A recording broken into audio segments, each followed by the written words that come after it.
guys, this is my first riding video and there are 7 members today and today is very rainy day.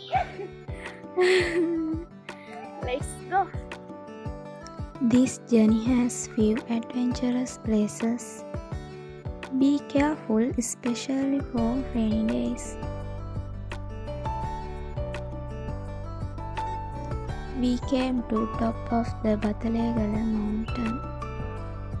වැස් දවසක් නිසා අපි හිමින් ගොඩක් පරිස්සමින් බතලේගල රක්ෂිතය පහු කරගෙන බතලේගල ගලමුදුනට ආවා.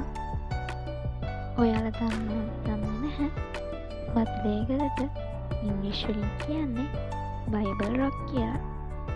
ඔන්න එහෙනම් නොදන්න කාරණාවක් ඔයාලා දැනගත්තා කියලා මම හිතනවා.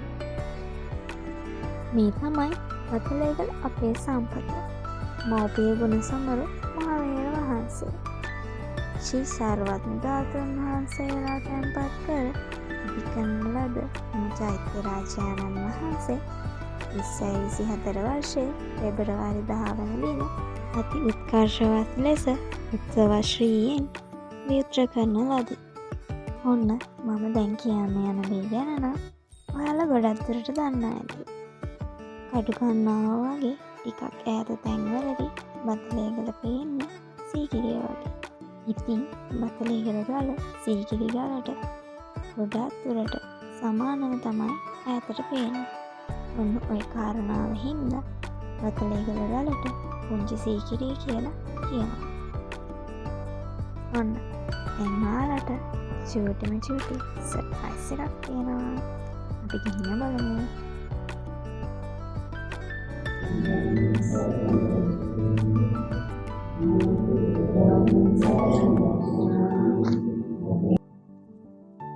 බතලේගල ගැන තවදුරටත් කතා කරොත් ජෛව විවිධත්වයක් නැතුවාම නොවේ. මේ තියෙන්නේ ගල් ලෙනක්. එහෙමත් නැත්නම් අපි කියනවා ගල් ගුහාවක් කියලා. මේ ඉන්නේ මගේ පුංචිම පුංචි කණ්ඩායම. මෙයාලා ෆැමිලි එක. සුදු ජාතිකයෙකුද ඇතුළුව කණ්ඩායමේ සමාජිකයන් 7 දෙනෙක් ඉන්නවා.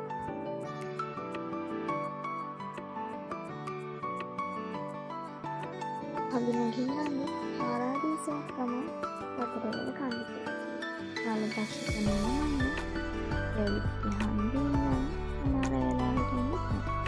ඉන්නේ එවිත් හන්දිනම් පයින්නවා කිලෝමීටර් 5කට අවුරුද්දක් තමයි තියෙන්නේ.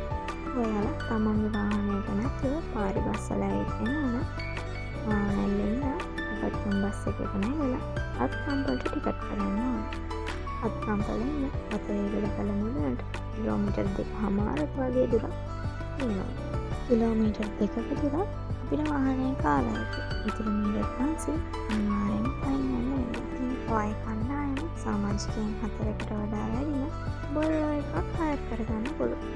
මම ඔයාලට මගේ ඊමේල් එක දාන්න. ඒකට මැසේජ් එකක් දාලා කියන්න බොරෝ එක හයර් කරගන්න ඕන නම්. Thank you යාළුවනේ මගේ වීඩියෝ එක අවසන් වෙනකන් ඔයාලා හැමෝටම